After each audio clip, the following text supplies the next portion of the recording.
Right, Dev, ready to go live? Yeah, ready. I think. Perfect. Sure? Yeah. That'll do. Go for it. Hey, good evening. I'm Andy. And I'm Devs. Stay tuned. It's Codes of the Unknown.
Good evening, everybody. Evening.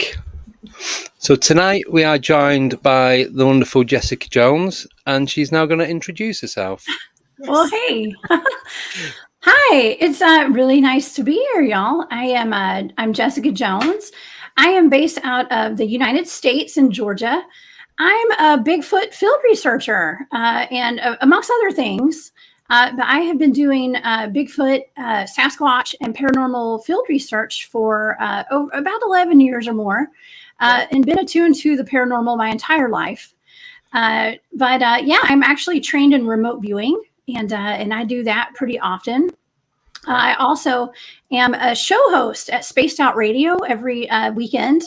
And I have a show on Friday nights called Remote Viewing Investigations, where I remote view paranormal attacks and things like that.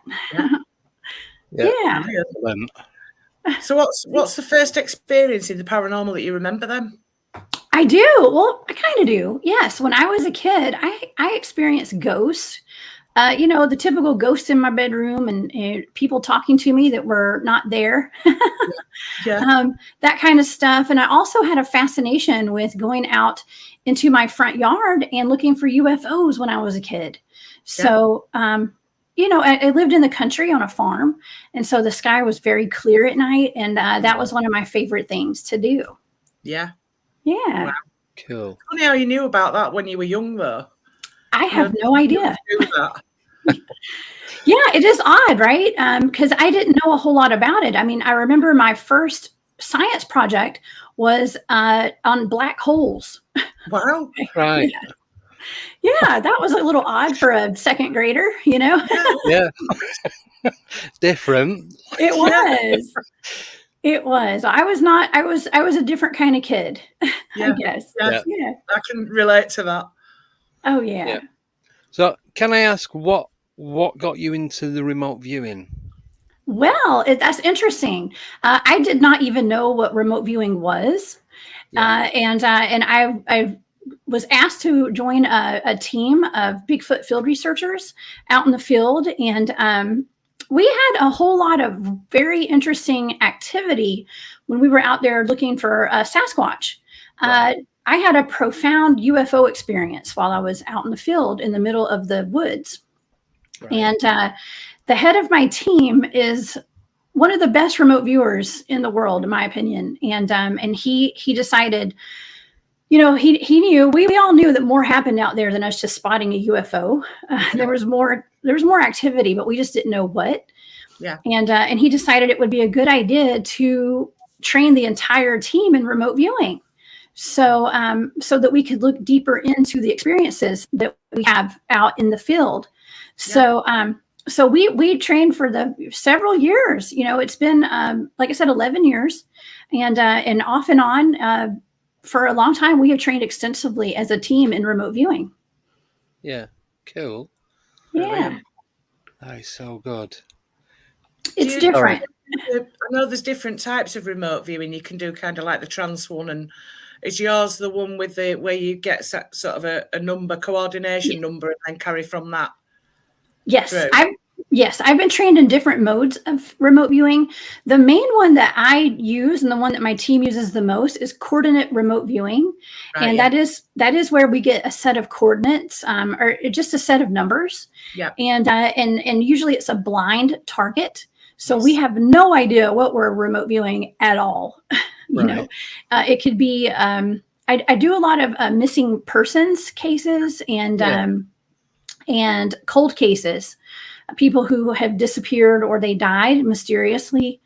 And so when I get, those are high priority targets. Like if there's a missing person, I'll get those. But I also get practice targets like statues, and buildings and warships and stuff, and so it could be anything. So, yeah.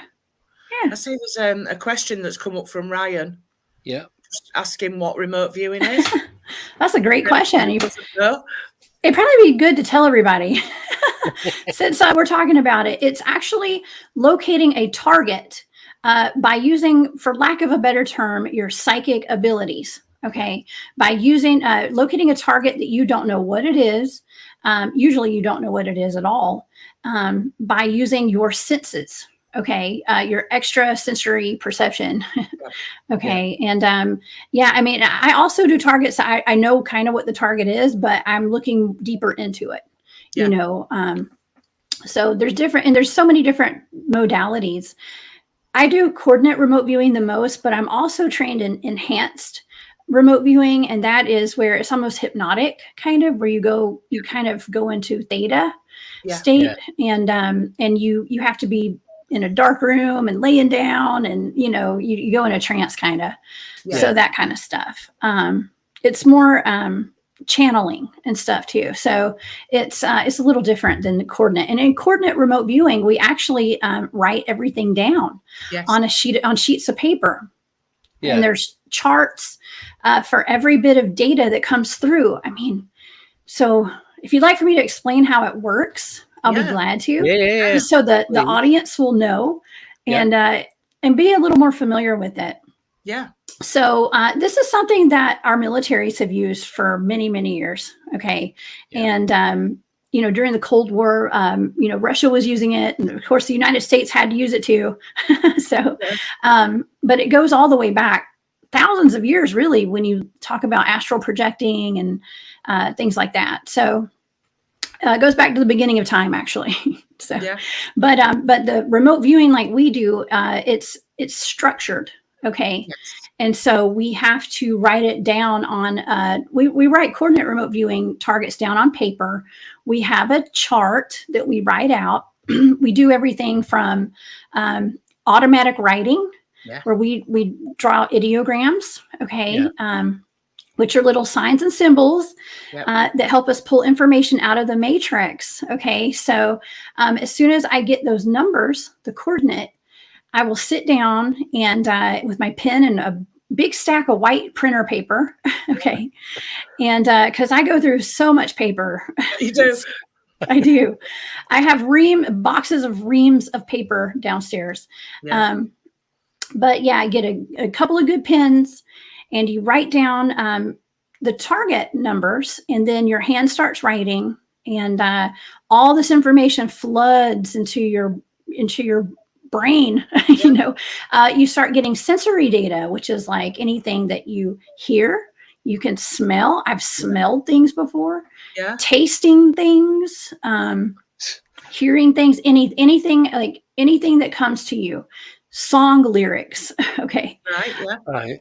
You name it, you write it down. You do not discount anything. And there's somewhere on the chart for you to write it down. Yeah. Right.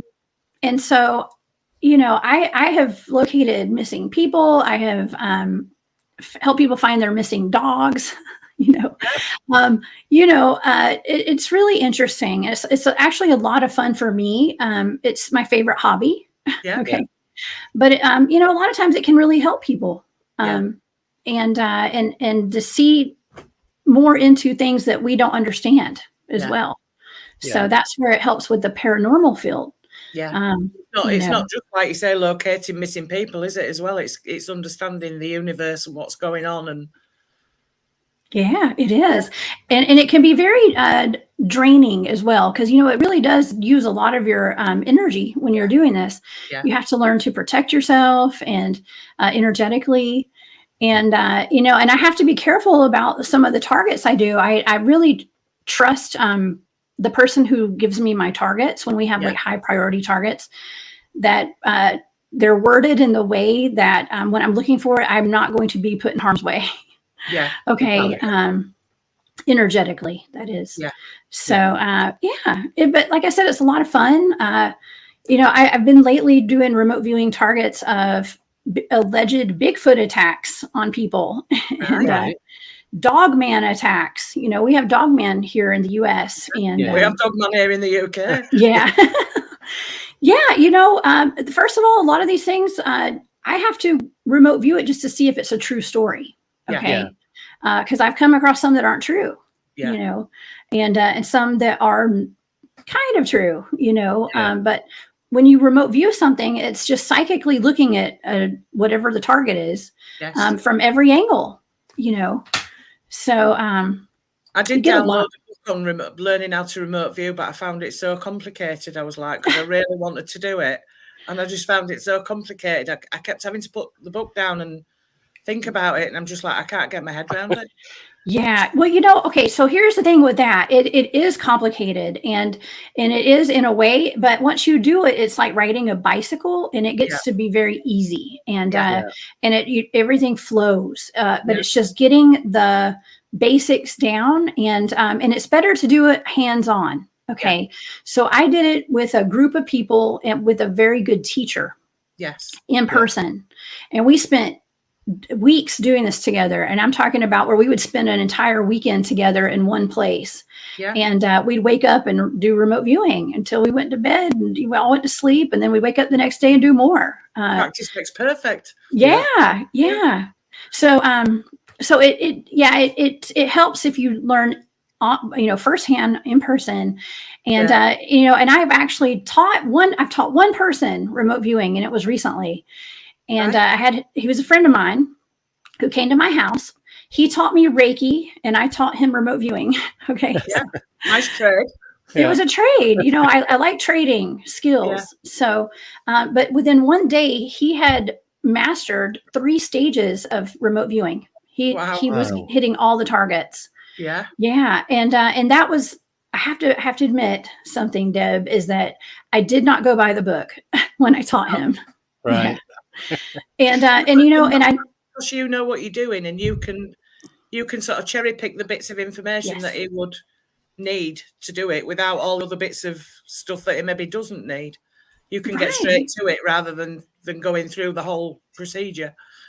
Yes. Well, and I know the person who taught me would scold me for telling everybody that and for doing that.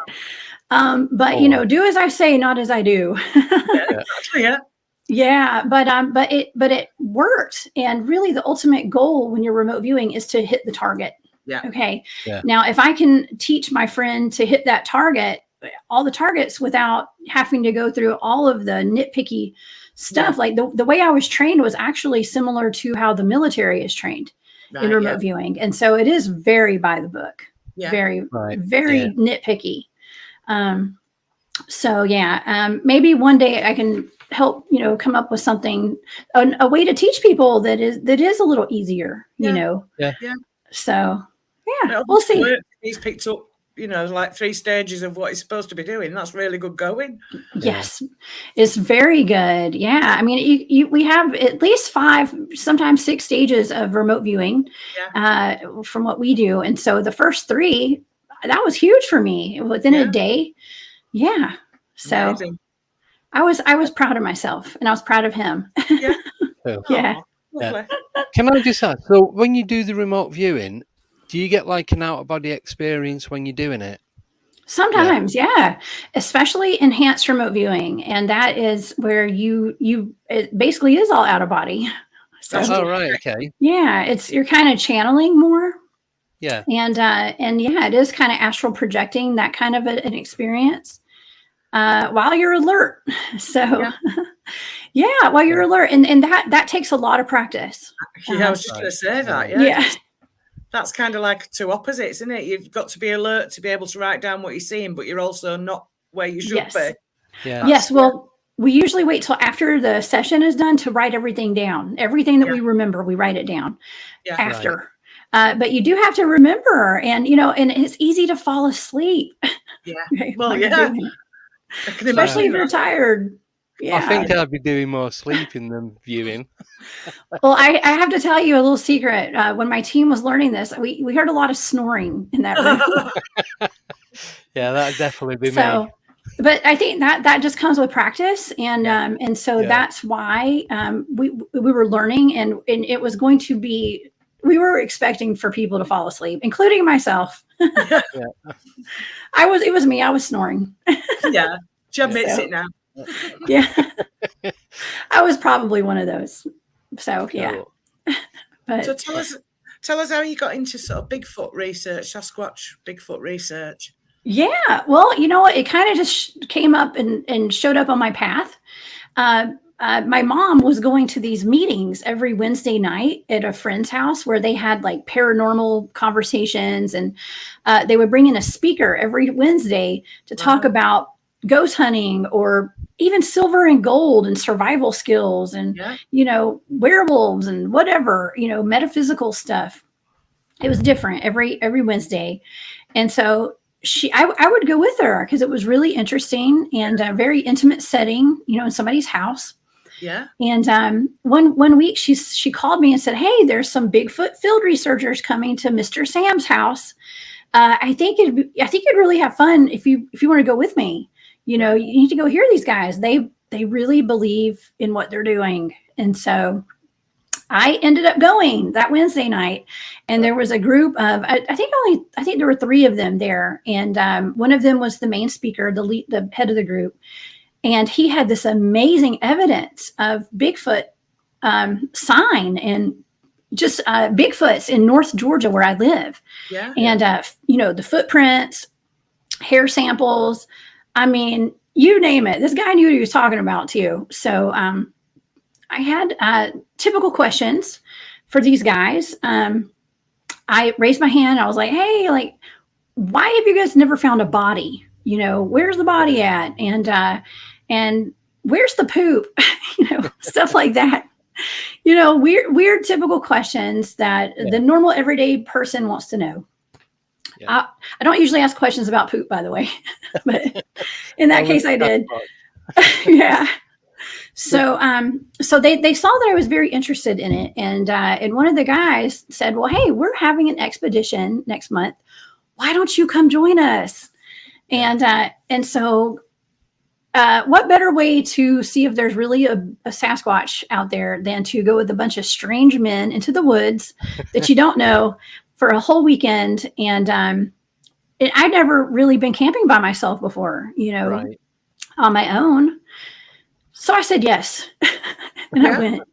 Yeah. So that's how it got started. Was I just went. It's one of those things where everybody thinks you're crazy for going out and doing something weird like this, but my gut told me to go. Something told me, and look, I'm right here talking to y'all about it today. So it changed my life. Yeah. Yeah. It really did change my life. It put me on a different trajectory as far as the way my life was. I had a great life. Let me tell you, I was working for the government, and Right. you know, the head of a women's organization, and you know, so I didn't tell anybody at work that I was doing this stuff. But yeah, but the people that I go out with and do the Bigfoot field research, they're all, you know, a lot of them are former or work in government as well, and they're military and law enforcement and paramedics and firefighters and nurses. And incredible, upstanding people, absolutely, and very credible. So it makes it a really interesting experience. Yeah, for everybody. Yeah. So, have you witnessed a Bigfoot? You know what? Here's the funny thing: I've never seen one up close ever. Right. I have experienced them many, many times. Yes, I have seen them. You know, big hulking shadows running through the forest and things like that. But I have never actually been. I've been very close to them. I mean, they'll walk up to our tents at night while we're sleeping, and you know, we've had, I hear their whoops at night, and every time we're out in the woods, we hear the whoops and the knocks and them screaming and talking and making weird animal noises, trying to pretend like there's something else. Imitate other things, So, I mean, beg your pardon? What about dogmen? Have you ever come across a dogman? Thank goodness, no. I have never, no. I have never come across a dogman other than remote viewing them. Yeah. We actually have a dog man in the county where I live, about 15 minutes from my house. Right. For many years that we've had a werewolf reported on that side of the county. So that I have family that works at the local sheriff's department, and let's just say a dispatcher with a 911 center, like a call center where people call for emergencies. Yeah. And so, you know, I get the inside scoop on stuff like that. Yeah. So, yeah, it's good to know people in places like that. Yeah, when you do what I do. Yeah, definitely. Yeah, but no, I have not seen a dog man before. Not yet. I hope I never do. No. Right. Yeah. No, I hope I never come face to face with one either. No. Yeah. But for a small island, we do get quite a lot of reports, but people report them as werewolves because that's the only thing that they've got to compare them to. Yeah. But they are dogman. They're dogmen, The backward-facing legs and the tall and muscular and scary and and dog women. Yeah. There's only the odd one of those reported though. There are some reports, but I guess there's dog women out there. It's got to be, right? Yeah. Got to be, Yeah. Well, you asked me if I've experienced a Bigfoot up close, and I said, well, no. Well, there's also my first experience that I had out there where I can't say for sure if it was a Bigfoot or not, but you know, there's such thing as a cloaked Bigfoot. You know, they say they can cloak, and one of the first expeditions that I went on, something I volunteered to be bait, and I don't know if you guys are familiar with bait. Yeah. Sasquatch bait. Okay. But someone dared me to go walk up a field by myself while the guys stood. I was the only female there. Okay. So the guys were going to watch me through their cameras, their night vision cameras. And so I said, yes, I'll go. Okay. I wanted to get the full effect of being out there. If there's a Bigfoot, I was going to find it. I was going to find it that weekend. Okay. Yeah. So even if I was kidnapped by one, so they all, were sitting down at the bottom of this hill, and there was a tree line about 100 yards up the hill. And they said, walk up that way and we'll watch you. Because we'd had some activity out there, or they had some activity the couple of nights before. And so I just took a deep breath and started walking. And I knew that if something got me, at least they could tell my mother what happened to me. Okay. So at least they'd see it. And so I got halfway up the hill, and I thought one of the guys was running at me, like running from behind, because I could hear something and I could feel the energy. Yeah. And something ran up right behind me, and it knocked my legs out from underneath me. Oh. And as it knocked my legs out from underneath me, it kept going. It went right past me. Yeah. So I thought it was a person. There was nobody there. Okay. Yeah, there was no one there. And I didn't have a radio. I have a radio now, but back then I didn't. And so I couldn't radio to the people at the bottom of the hill. Hey, what was that?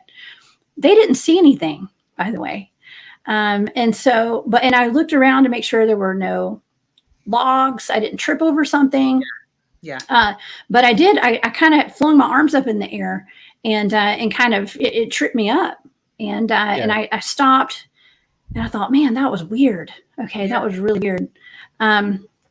But I decided to just keep walking because I was like, I don't want them to think I'm scared of something. So I kept walking, and eventually someone did walk up. They thought that something had happened to me because that was our signal. If a distress call was me to do like that.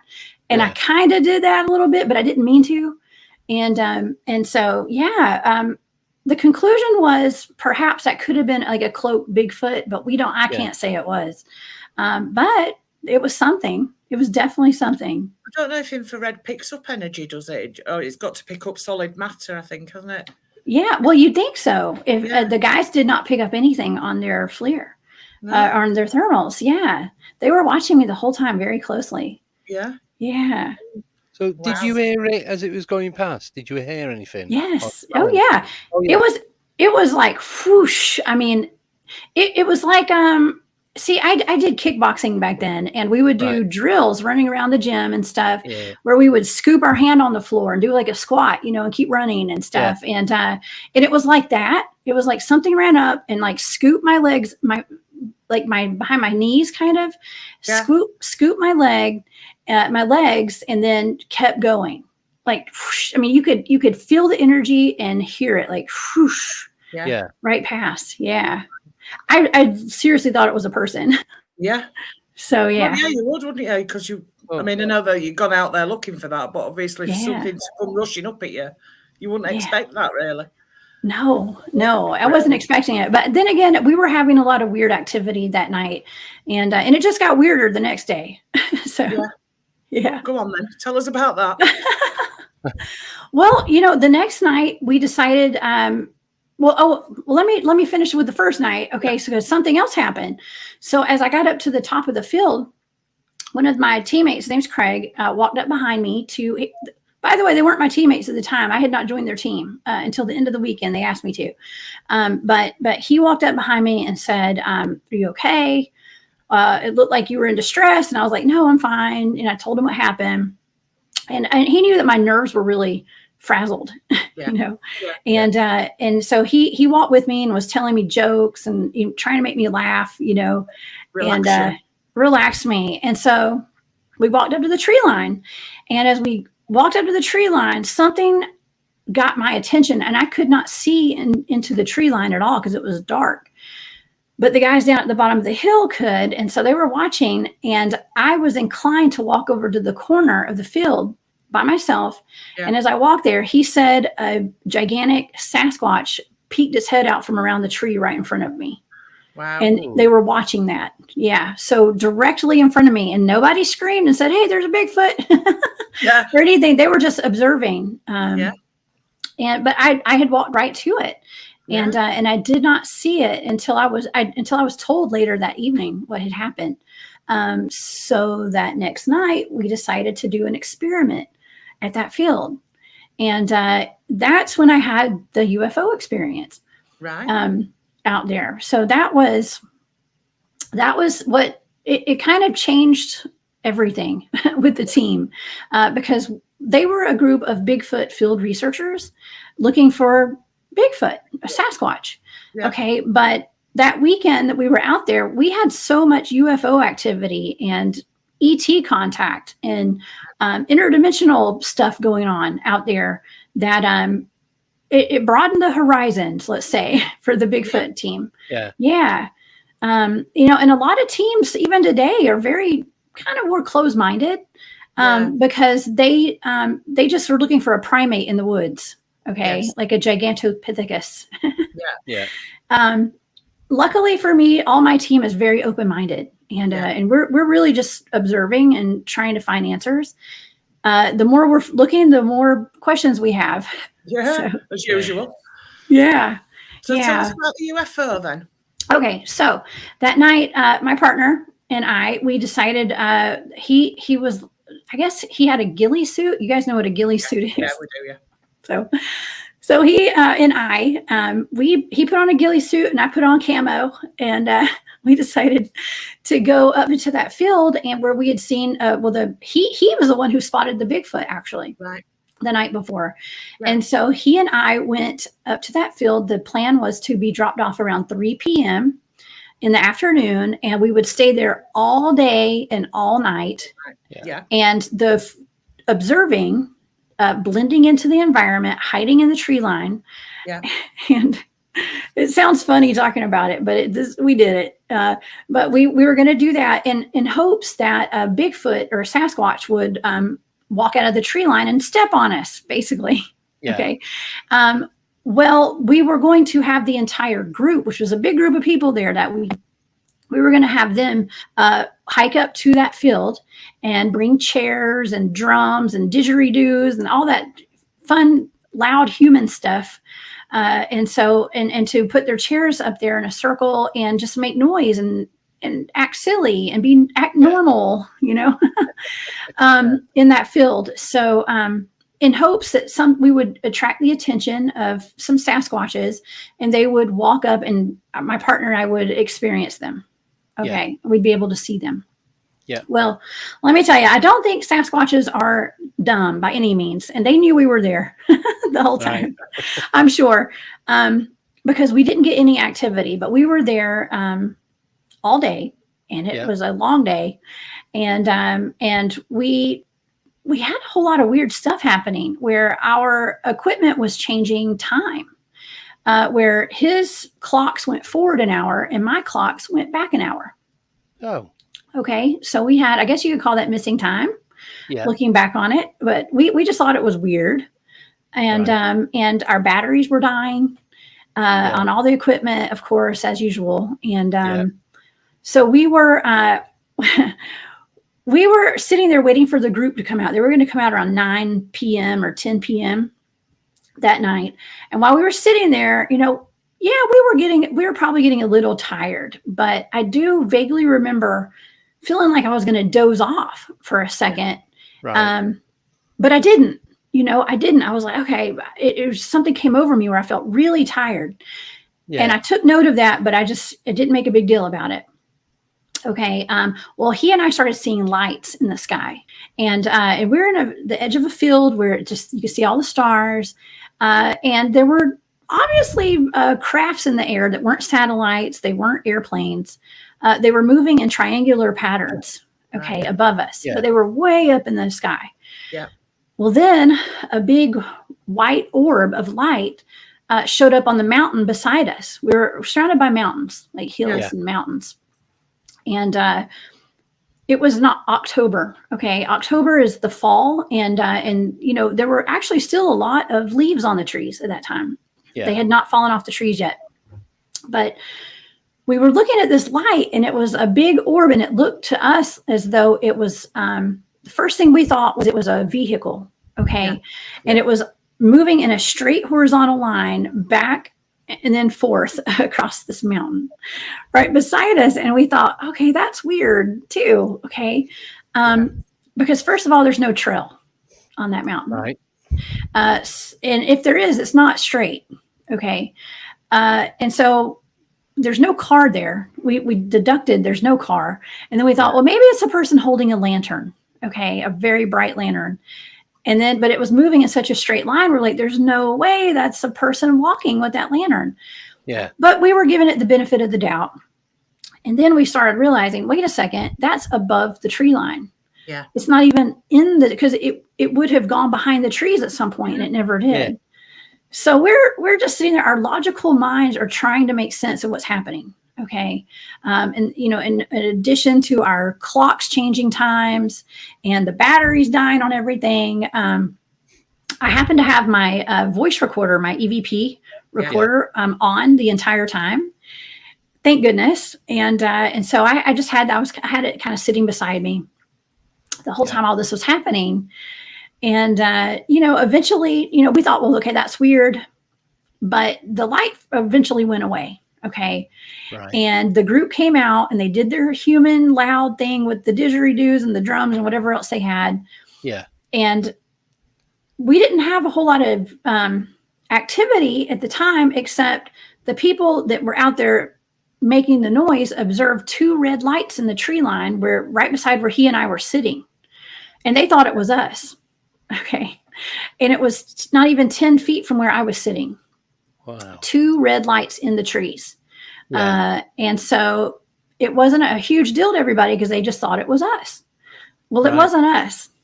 Yeah. So how big were these lights? Do you know? Did they tell you? I mean, they were like tennis ball size, something like that. Yeah. So two red lights in the trees. Okay. Well, something weird happened, and we couldn't figure out what it was. Everybody left, and then he and I came out of the woods and caught a ride back with one of those people, and everyone was noticing. They were like, Jessica seems a little off, Yeah. Like Jessica seems, and I just said, I'm probably just tired. It's probably because I'm tired. And so we didn't think a whole lot about it, but the head of the team, like I said, is a very amazing remote viewer, and he's very psychically switched on. He knew that there was something a little more that happened to us out there. Yeah. While we were out there for all those hours, considering we had seen all those weird lights, and the red lights weren't us, and they were in the trees right beside us. And the time slip things. The time, I mean, it just all added up. Yeah. And stayed up kind of late that night. Went to bed, went to sleep eventually, and went home the next day. And I had every intention of listening to that recording that I had on my EVP recorder after I got home. Okay. Yeah. A lot of times our electronics will malfunction, and all the stuff that we record will disappear by the time we get home. Yeah. Right. Or before we leave. And so I didn't have a whole lot of faith that I was going to have anything recorded on there, to be honest with you. But I got home, and something was making me nervous about listening to that. Yeah. So I invited the head of the team over to my apartment where I lived at the time to listen to it with me, because I felt scared to listen to it for some reason. Yeah. And so he came over and listened to it with me. And around the time that we were seeing the lights, and the time that it was actually the time that I got tired. Okay. I remember I felt like I was going to fall asleep. Yeah. And you could hear us talking about it on the recording. All of a sudden it sounded like bottle rockets, like little fireworks were being shot off all around us on the recording, but you couldn't hear it. We didn't hear it with our own ears. No. Right. Yeah. But it was on the recording. It was like, boom, boom, boom, boom, boom, boom, boom, all around us. Like the 4th of July here, like where we have fireworks, So yeah, but that was really the only really strange thing that I had picked up on the recording. We listened to it one time, and it deleted by itself. Wow. Yeah. So it was gone after, but at least he heard it with me. And I think that's why, I had someone at least to hear it with me. So I didn't have to sound like the crazy person. Yeah. Like I swear it was there. Never to be heard again. That's weird. So it was very weird. Yeah. Can I just ask, do you think there's a connection between the Sasquatch and UFOs? Absolutely. Yeah. Yeah, I do. Now, I'm not saying that they work together and all that kind of stuff, but there's a connection. It's all connected. Everything's connected.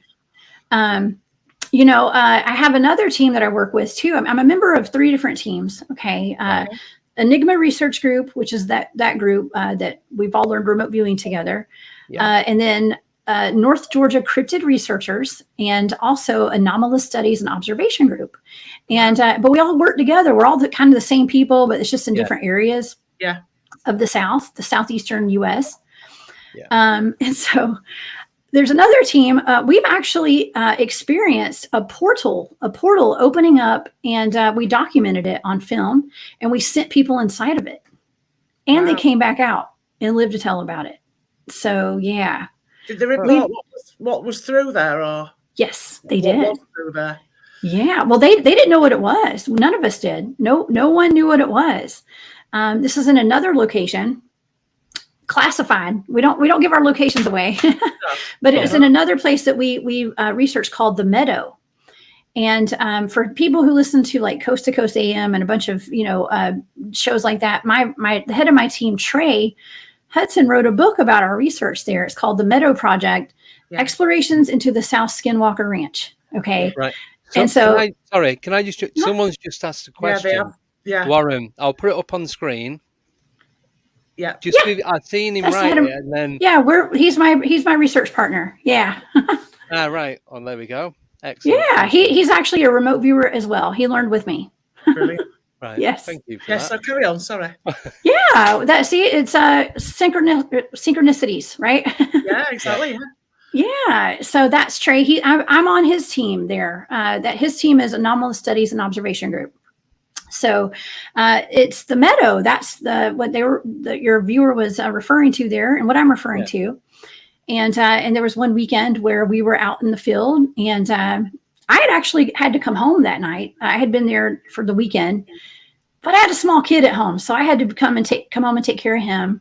Yeah. So of course, the night that I leave, all the weird stuff happens. Totally typical. But I actually had something weird happen at my house at the same time that they were having weird stuff happen in the field, and I'll tell you about that after I tell you what happened in the field. Yeah. So the team had dispersed into the meadow that night, and everybody, they were broken off into small teams, and there's like 2 or 3 people per team, and they were all scattered all over the meadow.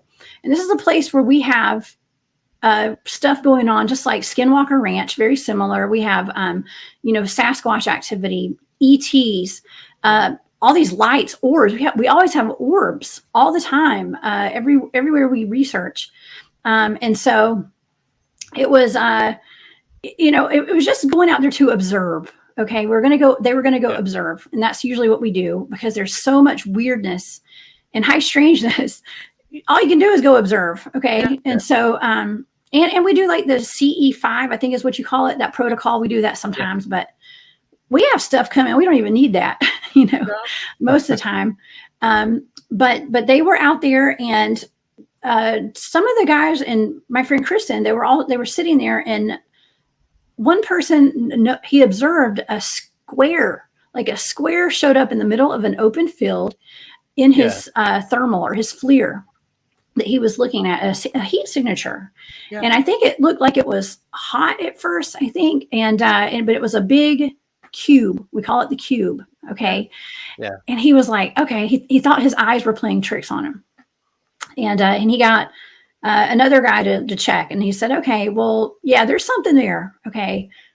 And it looked like a box that had like crosses in it. Okay. It had like crosses on a box, like X's and crosses.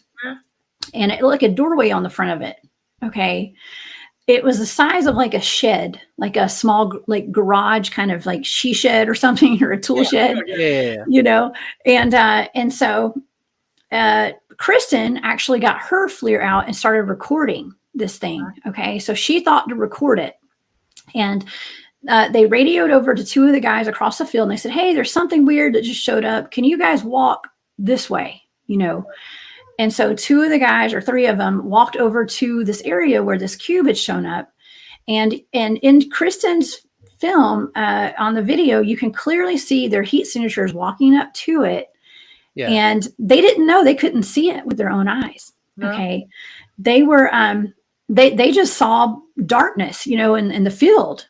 And so they were guided into where this cube was, and they walked up to it, and they disappeared. Oh. Their heat signatures disappeared. Yes. Wow. In an open field. And they are both trained with military backgrounds. Yeah. And law enforcement too. And so they said that the environment changed. And they knew that they had walked over to it, but they didn't know they were like inside it. Okay. Right. Okay. When they got there, but they said that the environment changed. They described it as the temperature changed. It was like walking through a black velvet curtain. Wow. When they got to it.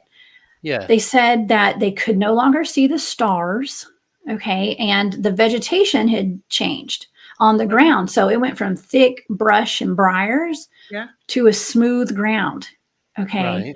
And so it was just a little bit different, but when they realized that there was something wrong, something that wasn't right, they decided to turn around and walk back out. Yeah. Yeah. Okay.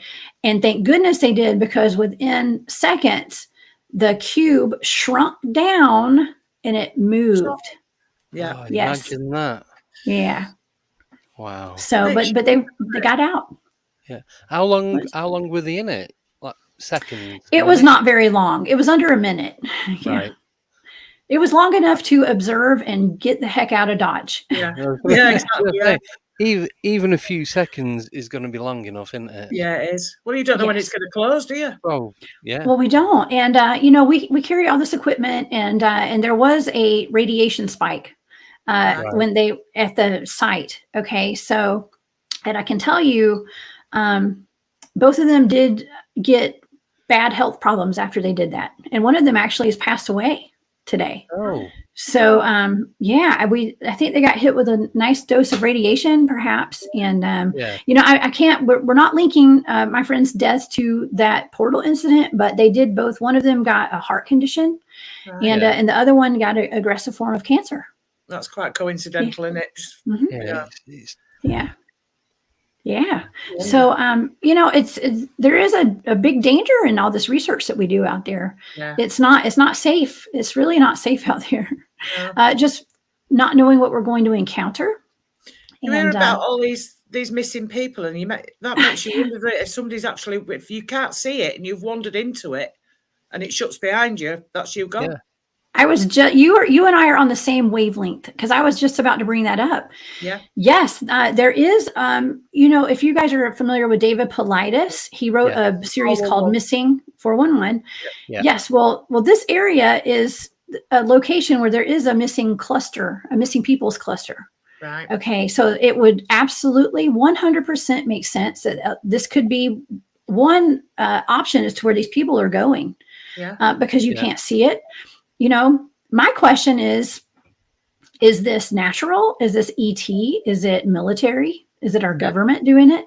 Yeah. Is it targeting people? Is it, did it know we were going to be out there, so it put it there to take some of us? Yeah. You don't know, do you? We don't know. I mean, we have so many more questions than we have answers. Yeah. So, but it's very scary. Yeah. So do you think that's what's happening in the national parks around the US? Yeah, you think it's I do. Like a portal thing? Yeah, I think there's not one solution to all of these missing people. No. Trust me, there's a lot of dangers out there. Yeah. And now we've got Dogman, okay, to worry about, Yeah, just to mix it up a bit. Just to throw that in there, Demon Dog Man or whatever these things are. Yeah. What do you think they are? Do you think they are flesh and blood, or do you think they're spiritual, or? Yeah. I think they're all different. There's different types of dogmen out there. Yeah. There's at least 6 different types that have been categorized. Yeah. The ones that I have studied are they look like hyenas. Yes. Okay. They're like a hyena type man. It's like a mix between a German Shepherd and a hyena. Yeah, with a with a man's body kind of and dog legs. It's really weird. But they're flesh and bone. Absolutely. Some of them that I've remote viewed actually seem to have come from a facility underground. Right. Oh, right. I believe that. I'm just going to put it out there. I think our governments have something to do with some of this. So I would be surprised. Yeah. I get a lot of government cover-ups when I remote view. Yeah. So, yeah. Well, we had Jody Cook was on the other day. I love Jody. Yeah. Can I show you a picture that he sent over to me? Sure. He's probably seen it. I just want to get your thoughts on it, if that's okay. Yes, please. I've still got it on the right. I'm going to do the one that nobody likes. Yeah. Okay. It's creepy. Like So, I love this stuff. Yeah, it's creepy. There. Oh, wow. That's wild. I wonder what that is. It almost looks like a rat. It does actually. It's got a bit of a ratty face, but I said it. Wow. Because you're saying it's got human legs, obviously, because the knees bending forwards and they're not going back. And he did the negatives for him as well. Yeah, he did. Oh my gosh. Photoshop. Yeah. Oh no, so it's this one. That one. Oh wow. Well, it looks like it does have the legs. If you look down at the bottom, it does look like they kind of bend down and like their foot. I don't know. Some people think that their foot's just like that. Yeah. Yeah. They think it's the bones in their foot, and it's not that their legs go back. There's a term for the way the bone sills like that, but I can't remember what that is. Yeah, I know it. Yeah. There's a term. I just don't know it. This was on a security camera on a farming Cannock Chase in the UK. Yeah. So this Someone is wrote Master Splinter on the comments. I had to, that made me laugh. It did look like Master Splinter. Yeah. So Sorry. this is no, it's right. So this one, it Jodie was saying it looks like it's shaking its top half of its body, because if you look at the legs, Oh yeah, yeah. the legs are still. the legs are Yeah. still, but the top it's like shimmering. Oh my gosh. Yes. That's creepy. Yeah. That was at a farm In the Oh. UK. Yeah. Oh my gosh. They do love farm animals. We have Yeah. a place called Cannock Chase, and there's been all sorts seen there. There's been pigmen, black-eyed kids. There's been werewolves, orbs, yeah, black, like liquid orbs. ghosts. Wow. Black been liquid like- orbs? Yeah. Really active area. And Yeah. that, Wow. this is Well, I was there. going to say, but if you look at this one, it's not a camera blur, because if you look at the back of the trailer and it's got grain and the gravel on the floor, none of that is like blurred. Oh, that's like in focus. It's wow. It's definitely emotion for sure. Yeah. Wow. Oh my goodness. Yeah, Jody has some very good evidence, actually. Yeah.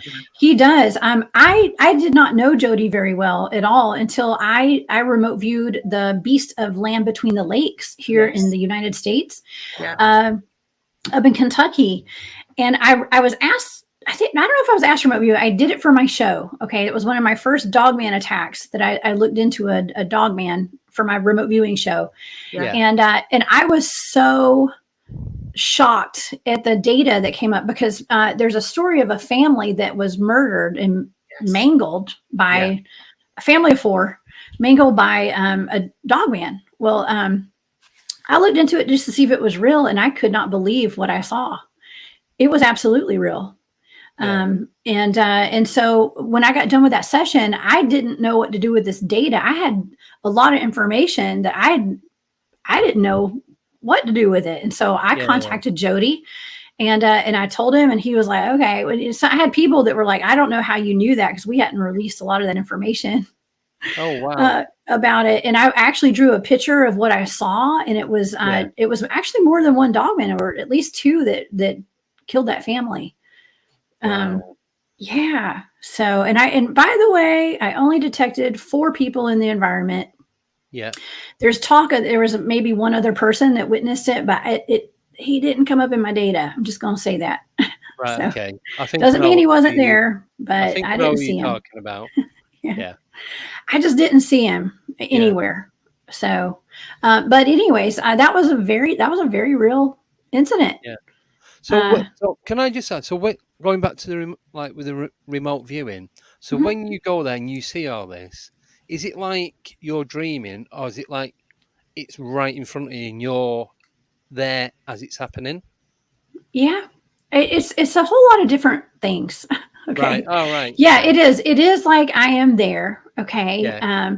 Now, when I'm coordinate remote viewing, to me, I'm a little more detached from the situation. Okay. I'm there, but I'm not there. Yeah. You know, so I'm not like astral projecting there and stuff. But I am seeing it. I'm sensing the entire incident. I'm sensing it. Like I'm seeing it with my eyes. See, I guess I kind of am there, you know, on a different like dimension or astral type of plane. Yeah. So I am there, but it's still, to me, when I coordinate remote view, it's more detached. Let's just say. So you're like looking at it from the outside rather than planting yourself right. I'm observing. Yeah. Now, but here's the thing. I'm able to do deep mind probes on people, and I'm able to get in their heads and talk to them, and to see through their eyes and to figure out why they're doing it and ask questions as to like, well, what just happened? Where are you? Who's here? What's your plan? You know, that kind of stuff. And that actually really helps me when I'm doing a missing persons case.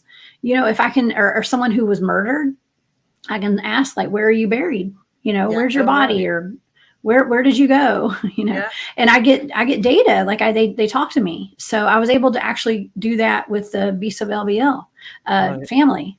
Yeah. Okay. Can I ask? I don't know if you'll be able to answer. Okay. So with you like doing it for the government and that, do you do it like go into the mind of a criminal to find out why they've done stuff? No, I don't do this for the government. Oh right. Sorry.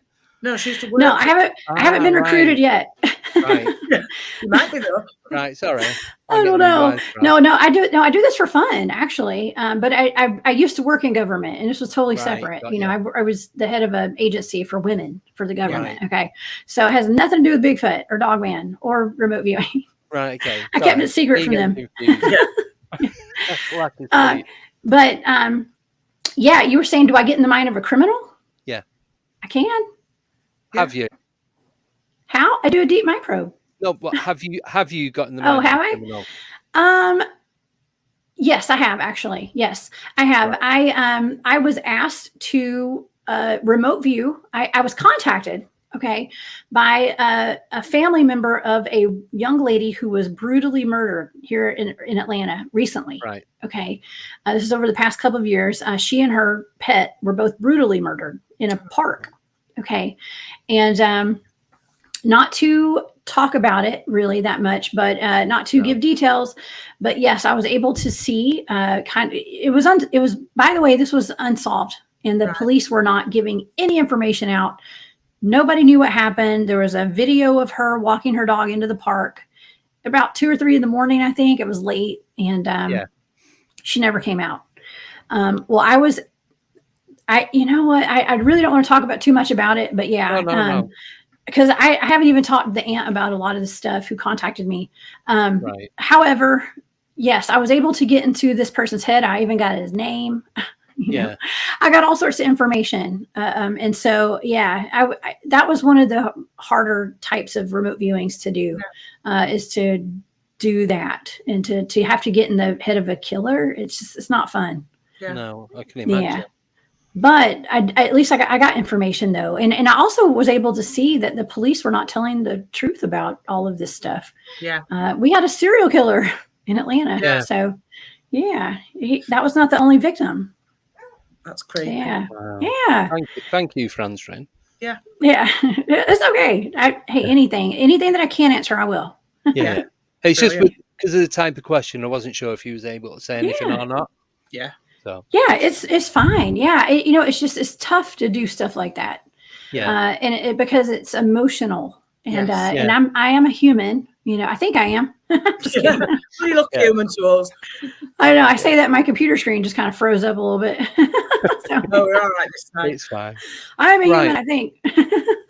But you know, we have emotions, and you know, I'm a mom, so you know, it's tough having to do things like that, and remote view the murder of a person's child or something. You know, so you know, and that's why, you know, I've been asked, well, why aren't you locating all these missing people all over the world, all the missing kids? I'm like, well, I do that sometimes, you know, but I can't spend every day, every waking minute doing that. You know, it's really hard to remote view stuff like that. And so, but I do it. I still do it. Yeah. Cool. Yeah. Because it's your hobby. Yes. Yeah, it's my hobby. It's my favorite hobby. It's like a fun game for me. If I knew how to do it.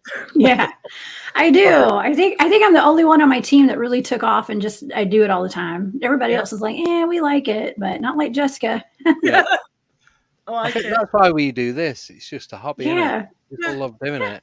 Yeah. Same with me. Yeah. Yeah. Right. Shall we go to a break now then? Yeah, we'll have a break. Hitting the 1 hour mark. Yeah. So And we'll have a break. Questions Yes. for the second half. I'm just trying to find the video. So, right, guys. So we've got 4 minutes. We'll see you then. We will.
8, 7, 6, 5, 4, 3, 2, 1, 0.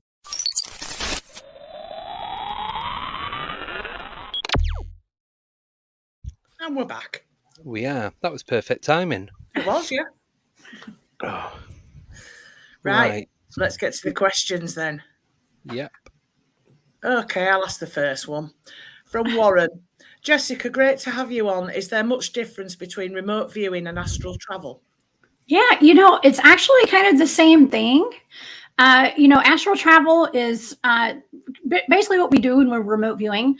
Remote viewing is just like giving that a structure. Okay. Yeah. It's just kind of giving it a structure to kind of get all your information together that you're experiencing while you're astral traveling, basically. Okay. If that makes sense. Yeah. Yeah. It's kind of one and the same. Right. Okay. Thank you. Yeah. There we go. Right. Next question is from Ryan. Has Jess heard of the M Cave missing person? I have not. I don't know what that I've heard is. of that. Oh. It's I don't know where in America it is, but somebody found a cave and it was shaped in an M. Yeah. And they said that they were going to go back and investigate properly. So they kitted up and everything and went back and then never came back out again. Oh, wow. Cave. Well, I just wrote that down. Maybe I'll look into that. Yeah. Thank you. No, RYU. All right. Right. Yeah. Next one's from Paul Green. How seriously does Jessica think the security services take remote viewing? I believe they take it way more seriously than they'll admit. Yeah. I mean, they say that the programs have been discontinued, some of them, but I can't say I believe all that. But who knows? Who knows? I mean, it's so effective. I can't imagine them not using it. No. Yeah, Like especially in this day and age. Mm-hmm. Yeah. I mean, we've had cases in this country where clairvoyants have been employed by police, but the police don't like to admit that they employ clairvoyants to look into things. Exactly. What they do. Yeah. I think that it's it's because it's looked as being woo and all that kind of stuff, and I think that's I think that our world is changing, and I think that it's becoming way more accepted now. And 5 years ago, I wouldn't have gone public talking about how I'm a remote viewer. No. Yeah. So, and I didn't choose to go public. It just kind of happened. I don't know how. I didn't do this on purpose. But everybody knows you now, so that's good. Yeah. I guess I'm kind of out there. I don't mean to be. But it happens. Oh, well, thank you. Thank you. It's fun. Yeah. Right. Sorry. Next question is from Warren. Can Jessica tell us if she got any RV training at SRI? SRI. What is? That's not Sylvan, is it? I'm not sure what SRI is. Something institute, I would gather, but I can't. I mean, I've done training with Silva. Right. Silva Mind Control, I've done training there. We actually had an instructor come out to where we do all of our training in a remote location somewhere, and gave us some courses. So, in addition to the head of my team teaching us, so we get training from different people in different places and stuff. So, yeah. Right, next question's from Ryan again. What's Jess's view on? Does Bigfoot and Earth energy ley lines have a connection or just flesh and blood beings? Yeah, yes, absolutely both.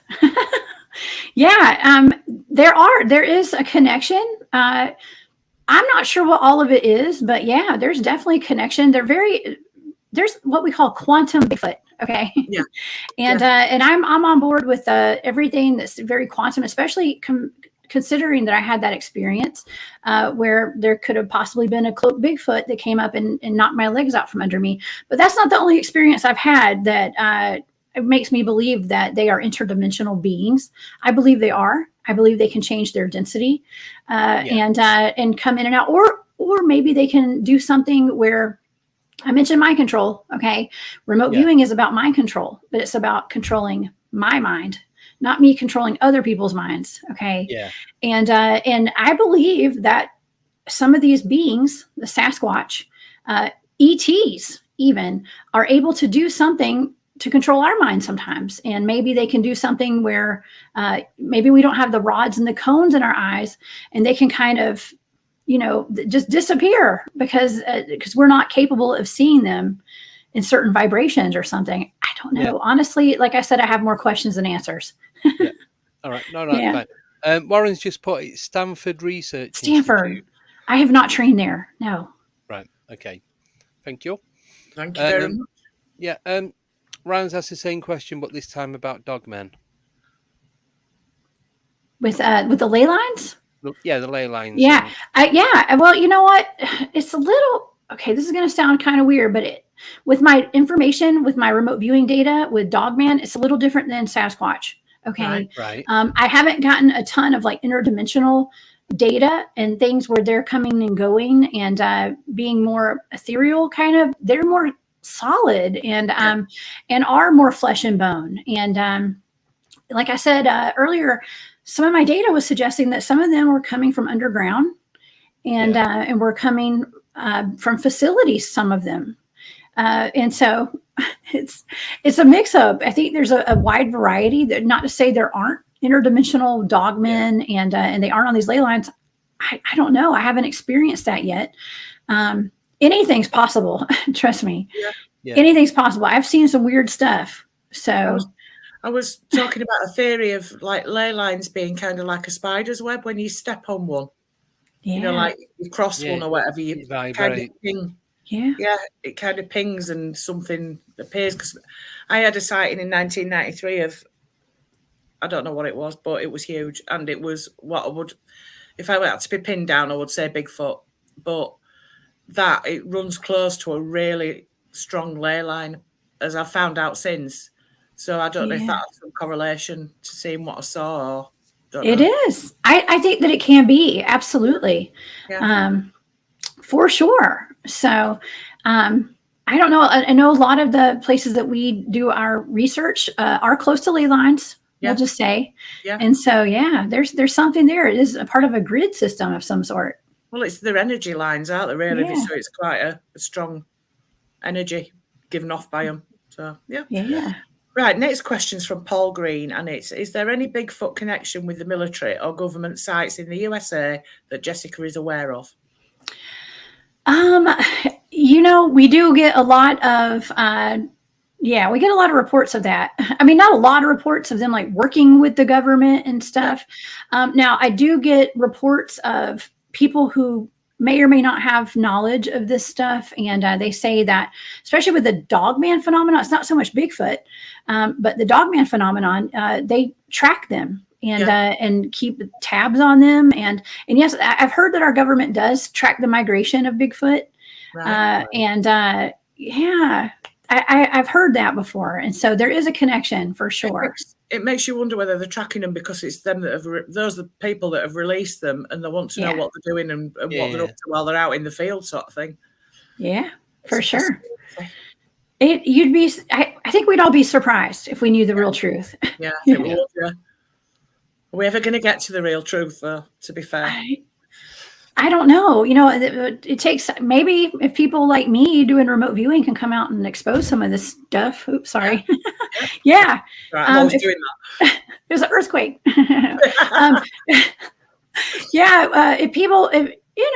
It's just, people do know that there is a connection. I mean, my team was up in a, let's just say it was kind of like a national park area over here on the eastern coast of the U.S.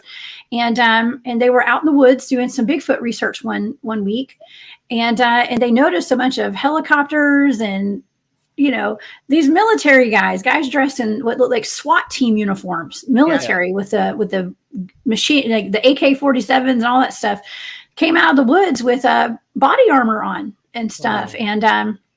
And they looked at my team, and they looked at them, and they were like, well, they said, well, what are you guys doing out here? Y'all doing some field, some kind of, I forgot what they called it. They're like, what are y'all doing? And they looked at my guys and they said, we're doing the same thing you're doing. Right. Is what they said. Yeah. But we weren't out there to kill Bigfoot or anything. So I don't know. I don't know. I mean, not to say we don't go armed in the woods sometimes, just in case, because there's a lot of dangers out there. But they were in full army, recon, SWAT team, whatever it is, uniforms. So did they try and intimidate you or anything? Not at all. You know, like I said, most of my team is retired law enforcement and Yeah. stuff. So yeah, they're used to it. they're just buddies. They're just talking. Yeah. Right. The next question's from Nickname. When remote viewing, are dogmen Bigfoot found on military territory? Yes. Yep. Yeah, there are. Yeah. There's and on government national parks and things like that. Yeah. I was asked to remote view a dogman at this place called the Joe Bald Recreation Area in Missouri, in the middle of the United States. And I remote viewed it. A friend of mine who has a podcast called it's D.A. Roberts. Okay. He's an author. And D.A. has a podcast. Fantastic guy. Okay. But he was doing a little promo video for his book, and there happened to be a dog man peeking out from behind a tree in his video. He didn't know it until years later. Someone spotted it. Yeah. And so he had me remote view it. Yeah. Yeah. And I mean, I was picking up like Skinwalker vibes and stuff from it, which is different than Dogman actually. So, and by the way, in my data, Dogman and Bigfoot are not related at all. No. Okay. Right. Yeah. I thought that they were back in the day, but apparently they're not. No. So totally different things. Yeah. Two different entities. Yeah. Mm-hmm. Can I just ask a quick question? You mentioned Skinwalker. Have you ever remote viewed Skinwalker Ranch? I've had people ask me that before. I have not remote viewed that Skinwalker Ranch, but the place that all the places that my teams do research, they're comparable to Skinwalker Ranch, and I've remote viewed, but not the actual Skinwalker Ranch. I have not. Right. Okay. Would you ever do that? Sure. Yeah. Of course. They have the same stuff going on that we do. So, yeah. It's a fascinating place. I know. It is. Everybody wants to go to Skinwalker Ranch. Well, I want to go Stardust. That's my just everything that's gone on there is just unbelievable. Well, we have places like that all over the world, and in like I said, my teams, we have several locations that we research. We don't tell people the location, but they're everywhere. These kind of places are everywhere with that kind of stuff. Now, it's just not televised. We are very careful not to talk about it to maintain the integrity of the research. Skinwalker Ranch is all over the news and all over TV and the internet. We have the same stuff going on. Yeah. We just don't talk about it. Like certain areas that have these clusters of, it's like almost like pockets of phenomena, isn't it? Yeah. Just makes you wonder why it's concentrated in those particular areas. That's right. Yeah. I don't know. We're trying to figure that out. Yeah. Yeah. And portals too. Yeah, portals. Yeah. Right. Next question is from Nickname. It's what is at Antarctica? Do you know? I have never remote viewed that. Okay. So I don't know. Yeah, I'll add it to my list. Well, what's interesting is that tonight on my show, I'm in the U.S., so it's probably nighttime where you guys are already. But well, when it's the middle of the night for you guys in the morning, I have a show, and I've remote viewed some of the Mandela effects that have been going on lately, and one of those that I came across was the North Pole. Okay, and how there's no landmass there now, and I always thought we've always been told there was a landmass. At the North Pole, but now you go to Google Earth and on the maps, and allegedly, I don't know, I didn't look this one up, so I don't know for sure. Right. But it was online everywhere, and people were talking about it that the North Pole is no longer a landmass. So maybe it's Mandela effect. I don't know, or maybe I just never knew better. Yeah, who knows? You're on about I can't even say it now. Is it Chick-fil-A? Chick-fil-A. Yeah, Chick-fil-A. Yeah. That one got me this week. Yeah, I noticed, I don't eat fast food very often, but when I do, I eat at Chick-fil-A. Okay. Yeah. And so I noticed this week that the name had changed, and I remember it being CHIK, and then a dash, and then FIL, and then a dash, and then an A. Yeah. Okay. Chick-fil-A. And I went to school. I have a degree in English literature. Okay. And so I noticed spelling Okay. Yeah. Not to say I don't misspell words sometimes. Y'all don't make fun of me, okay? But I'm just saying I notice spelling and how clever spelling can be when it comes to logos and stuff. Yeah. And I always thought, oh, CHIK, that's so cool. Well, this week it was CHICK. And all the signs said CHICK. I actually went there, I guess it was yesterday, to get Chick-fil-A to go. I was like, I got to eat at this new Chick-fil-A, even though it's the old Chick-fil-A. Yeah, check it out. It's so tastes weird. better, It's so weird. It's like we've gone into a parallel universe or something, and it's always been that way. But to me, it hasn't. And you know, another weird thing is that a lot of people remember it being CHIC instead of CHIK. Yeah. So maybe they were in another universe, and I was in this one, and then we've all merged, into this new one. So who knows? Yeah. So I remote viewed it, though. We're going to talk about it tonight on my show. So yeah. Where can people listen to your show? Yeah, I'm on YouTube, actually. Well, the remote viewing show is on my YouTube channel, The Cryptid Huntress. On YouTube, y'all please subscribe. I have a lot of fun on that channel. And but on the weekends, I have a show on Spaced Out Radio here. They're actually based out of Canada. I'm sure people can listen online, though, can't they? Yeah. Yeah, you can. I'm live on YouTube every Saturday and Sunday night. It's 10 p.m. Eastern here, so I'm not sure what time it is where you guys are. But it's late. 3 in the morning. Too late for everybody over there, unless you're out ghost hunting. Okay. Well, there is that, yeah. Yeah. But yeah, I love doing this. It's a lot of fun. My show's mostly about cryptids, Bigfoot, Sasquatch, Dogman, lizard man. Okay. We have a lizard man here in the swamps. Yeah. So yeah, ETs, UFOs, all that stuff. Excellent. Yeah. Right. Next question's from Stockholm Pearls and Views. When remote viewing, can you hear sounds and smell anything? I think you covered that earlier, didn't you? But yes, I do. Yeah, I can. I mean, I've smelled like chocolate chip cookies and stuff. Cologne. You can. I hear stuff. I mean, I hear song lyrics and songs playing in my head, and I mean, I hear voices. I know that sounds crazy, but I'm not crazy. No, we believe not that I know of.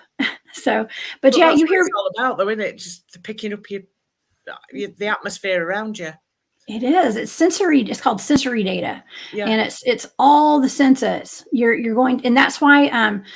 First of all, I try not to eat before I remote view. I like to do it on an empty stomach, except for coffee. Okay, I gotta have coffee. The caffeine actually kind of helps. Yeah. Right. So I drink coffee in the morning before I remote view, and I do it on an empty stomach otherwise, because it's the information flows better. Right. It's like I'm a channel for it, so it channels better. But yeah, and also, you don't want to be lighting candles that have a scent to them, and you don't want to burn incense. You don't want any, and I don't like having the smell of bacon or food cooking in the oven, because it will throw me off when I'm remote viewing. You have to be kind of in a bland little box, with no sensory data around you, because you want to experience everything. Yeah. Oh, yeah. Yeah. See that. Thank you. Thank you very much. You're welcome. Next one is from Terry Brown. Has Jessica ever had a Glimmerman experience? Oh my gosh, I'm not sure what that is, but I got an idea, because I have had some. Definitely, probably what you're talking about. Yes, I've had instances where I've seen things that were like the Predator. If you guys know what that is, it's like yes, almost like water. Shimmery. Yeah, I guess that may be what. That's Terry. Hey, Terry. It's like the Predator, basically, if y'all know what that is. I have absolutely experienced that before with something. And is that a cloaked Sasquatch? Is it a remote viewer, or is it like is there some technology that like our military has, or law enforcement, and they're spying on people? I don't know. I don't know what that is. I mean, it could be a ghost. I've seen the glimmer effect before, and it is just quickly. I've seen it about 3 times in the same place within 7 days, and then never seen it before that. Never seen it since, and it's not far from where I live. And it was something that was climbing up the trees, all different weather conditions, roughly about the same time of day. I'd say it's about 3:30 a.m. because I used to start work at 4 a.m. And it was the same lot of trees, every time we went round this bend, you'd see something going up these trees, but you couldn't actually, you'd see through it. Yeah. Wow. No idea. Interesting.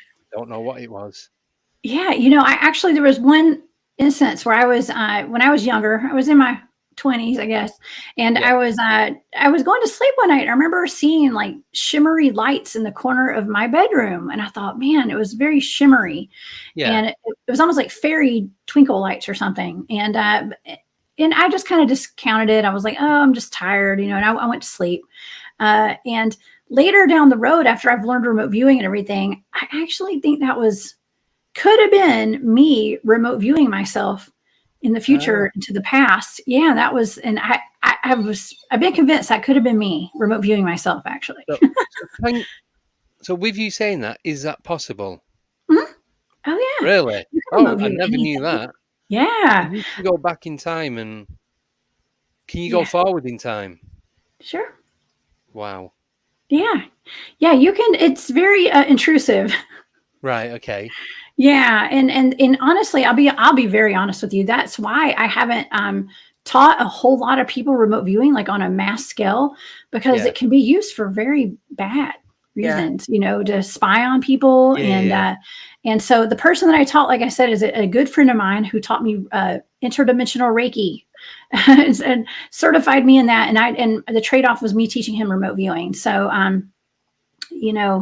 and the person who taught me is very selective as to who he's taught remote viewing to, because you have to be able to trust that people are going to use it for good, Yeah.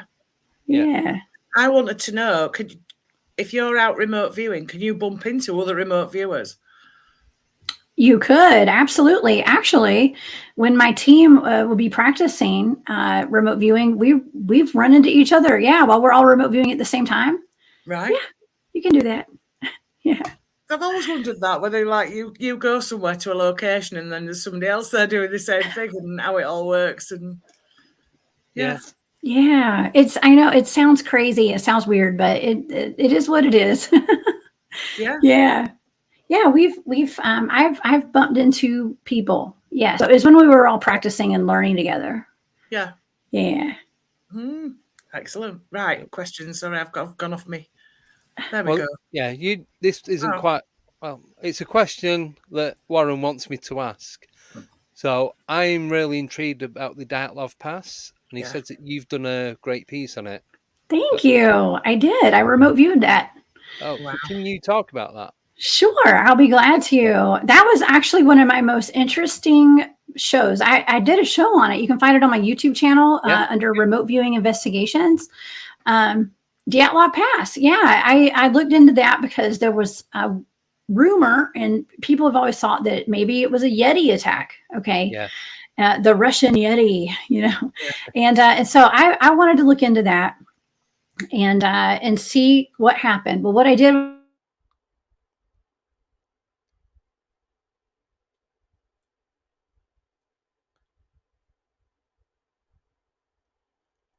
was I divide a group. Okay. Hello. Oh, am I back? Then, and then it fast, I again. I'm so sorry. It's my internet does that occasionally, so I'm sorry about that. I start talking about top secret military involvement, and then it just shuts down. And it shuts down. It's kind of typical. Yeah. So it happens. It happens almost every show that I do. So yeah. I'm used to it. Yeah. So I just usually take a sip of water and my sparkling water, and I wait for my internet connection to come back. But okay. So in case people aren't familiar with the Dyatlov Pass, it was a group of, I think it was 9 hikers, college age kids, most of them, except for one of the professors, I think was in his 30s. Yeah. But they went hiking, and it was, I forgot how long they were going to be gone. It was maybe a week or two.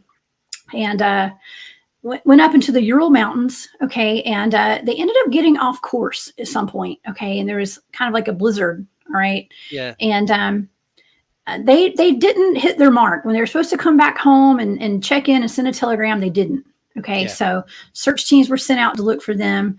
It was in the middle of the winter. It was snowstorming, and these are snow skiers, by the way, okay. When I say hikers, I meant they were like snowshoeing or something, okay, and Well, they sent search crews out to find them, and they didn't even find all the students at once. They found a tent that had been cut open from the inside. Yep. Yeah. And they had all the people had dispersed. It looked like in the middle of the night. Some of them didn't have clothes on, no shoes, no clothes. Some of them, when they were found, they were wearing other people's clothes, and it was just a mess. Total chaos. Yeah. Well, I looked into it, and what I did was I divided it into sections. So I think there were 3 sets of people found at 3 different times and locations. So I did each location and cluster of people as a target. And the first target I did, I think it was they're 2 men that were found, and they had built a fire, I believe. And I remote viewed them. Okay. And asked what happened to them. Okay. And then I remote viewed, there was like 3 of them that were found in another cluster that looked, they had tried to go back to the tent, to the camp, but they didn't make it. They died. And then later, like 2 months later, they found the rest of them. There was like 4 more of them, I think. Yeah. Weren't they down in the ravine covered in snow? Yes, they were down in a ravine. Yes. Yeah. And so, yes. And they were missing body parts. Like one of the women, her tongue had been ripped out and stuff, and they were mutilated. Their bodies were mutilated. Okay. And so I can tell you, there were the one thing that was a common theme between all 3, and I did a main target too, like for overall general view of what happened. Yeah. They said that something came from the sky, and it scared them. Oh. And so they took off running. There were lights coming from the sky. Right. Okay. And that's what scared them. Okay. I didn't get a whole lot of Yeti information there. Okay. Right. But it was more of military involvement. Okay. It was military. And in the end, it was kind of a big military cover up. Right. I can tell you the last thing that happened. Okay. They got scared because there was something, I felt like they were being attacked from the air. Yeah. All right. And it looked like parachutes were coming down from the sky, or they said umbrellas. Yeah. And I was doing deep mind probes with all of them and talking to them. The last group of people that were found, they'd basically been executed though. Okay. Oh. And not only was there military involvement with that, but there was a little bit of UFO stuff going on there too, which is interesting. I've later found recently that, there's allegedly an entrance to inner Earth right there. Okay. And so that's something else to kind of think about, and another angle you could take on that. However, okay, it was, they had gotten off course. Okay. With that blizzard, they got in a storm, they got off course, and they had trespassed. Okay.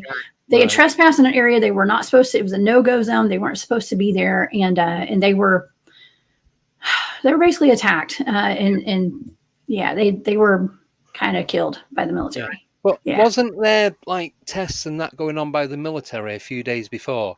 Because all the people in the villages around were saying that they were seeing lights, and there's a lot of military activity going on.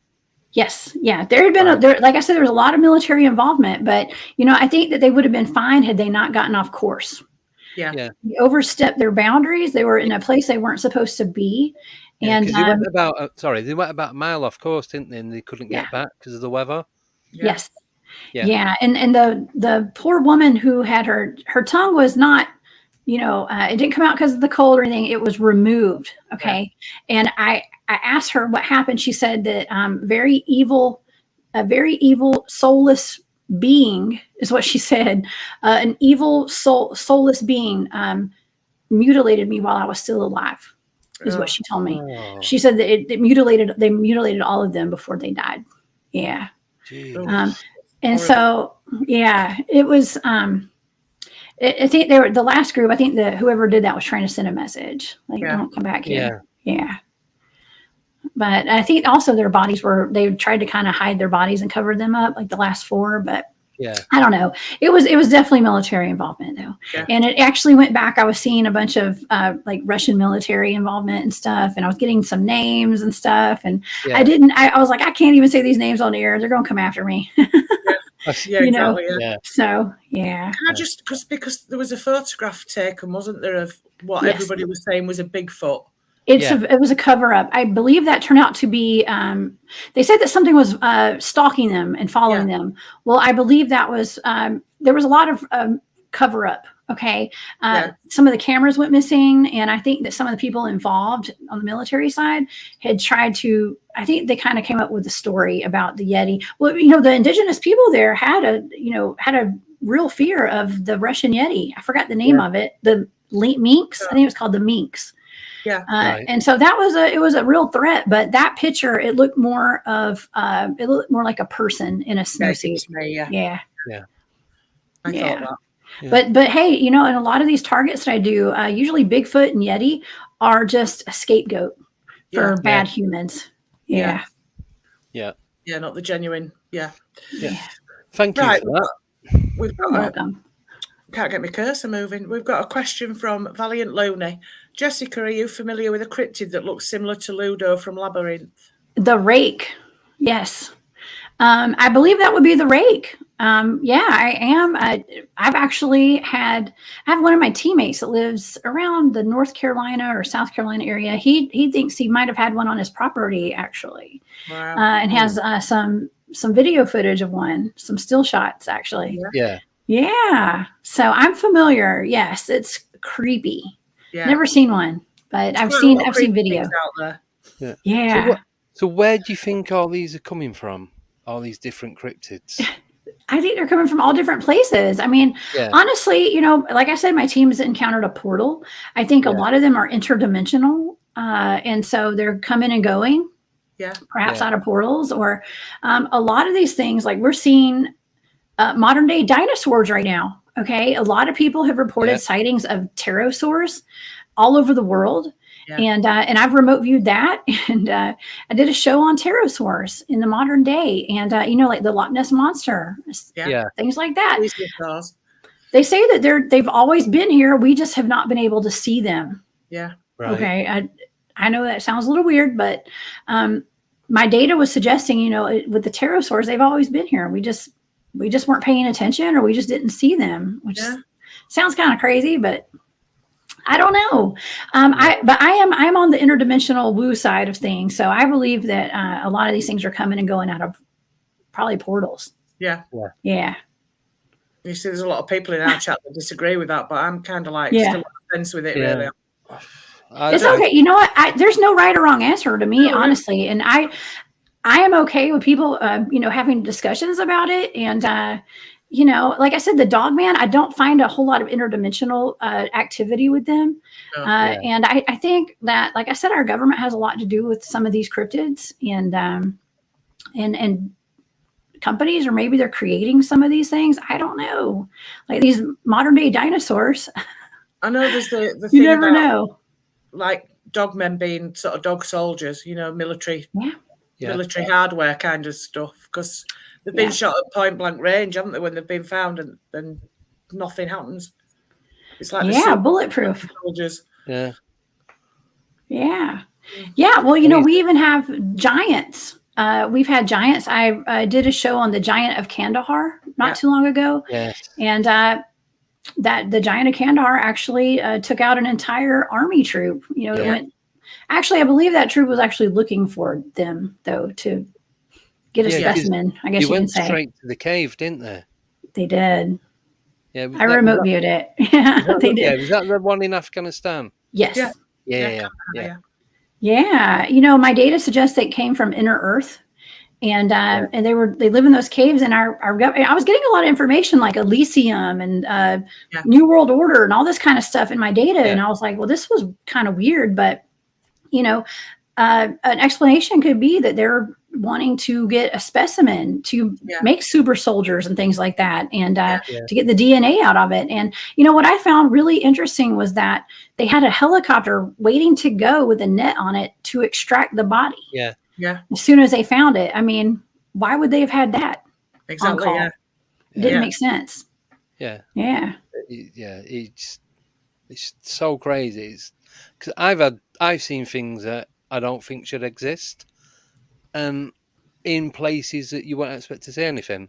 Yeah, it could be anywhere, but it's just nothing makes sense. Nothing adds up, and I know I've seen it. I know what I've seen. I don't need to prove to anyone, and it's still every time I think about it, I just had a conversation say, and when I'm telling someone, I'll relive it as though I'm back there and I stood there looking at it and telling you exactly what I can see. Yeah.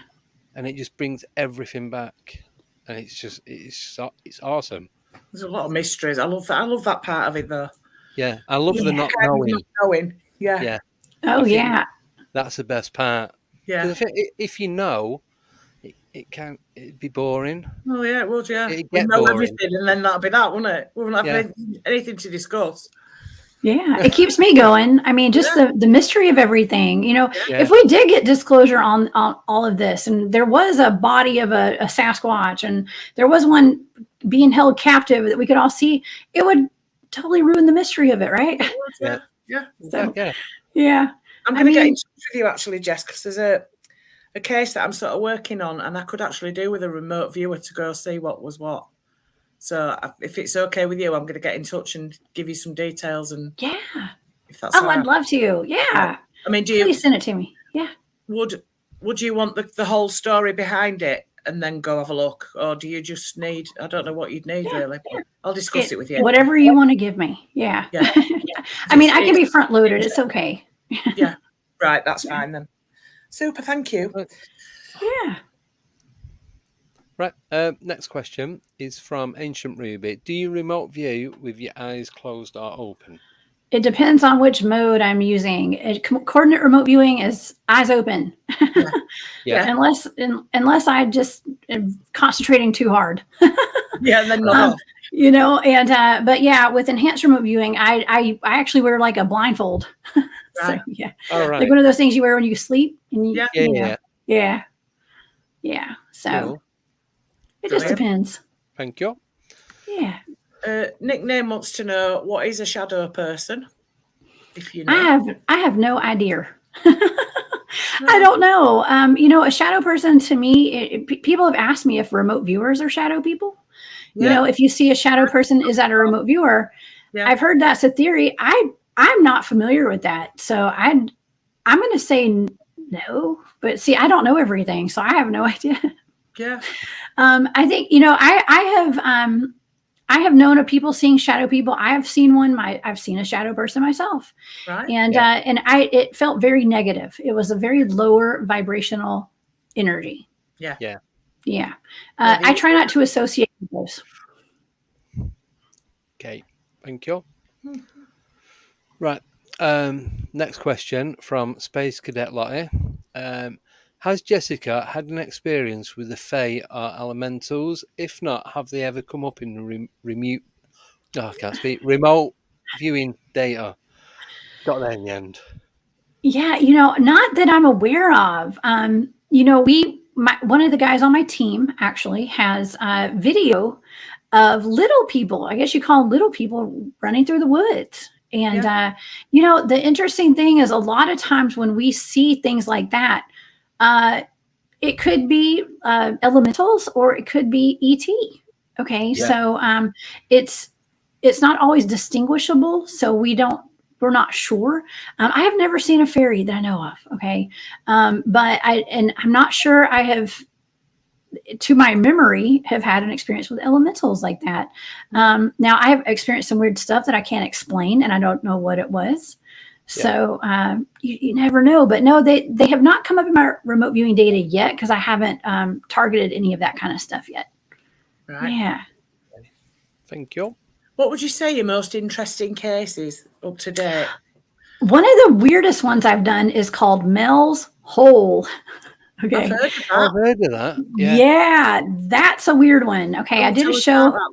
Yes, there's a place here in the U.S.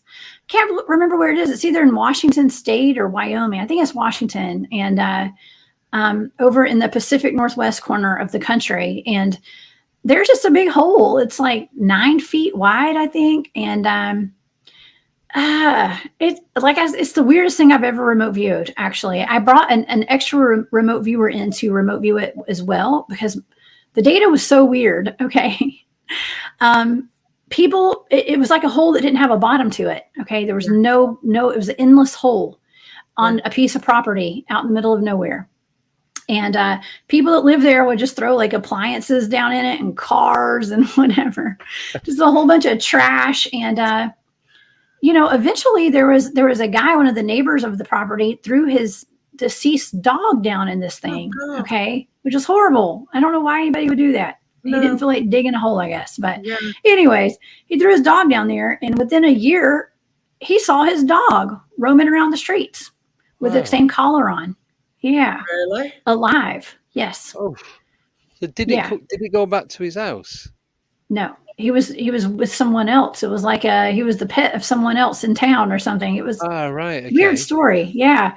But yeah, it was on Coast to Coast. There was a guy named Mel, and he called in to, I think it was Art Bell, I guess, and called in and said, I got this hole and I've put like 16 miles of fishing line down it, and it doesn't have a bottom to it. And he was like, I don't know what this is. And they had taken a lamb, like a baby sheep or something, and they had lowered it down in there, and they pulled it out. And see, here's the thing: animals would go nowhere near this hole. They would panic and scream, and they wouldn't go in. And birds would not fly directly over it; they would go around it. Okay. Yeah. It had something weird going on with it. I believe there was some sort of green or some kind of light coming out of it. I can't remember. Right. But it seemed to be like radioactive. Okay. And but they lowered a baby lamb down inside of it, or a sheep. I don't know if that's the same thing.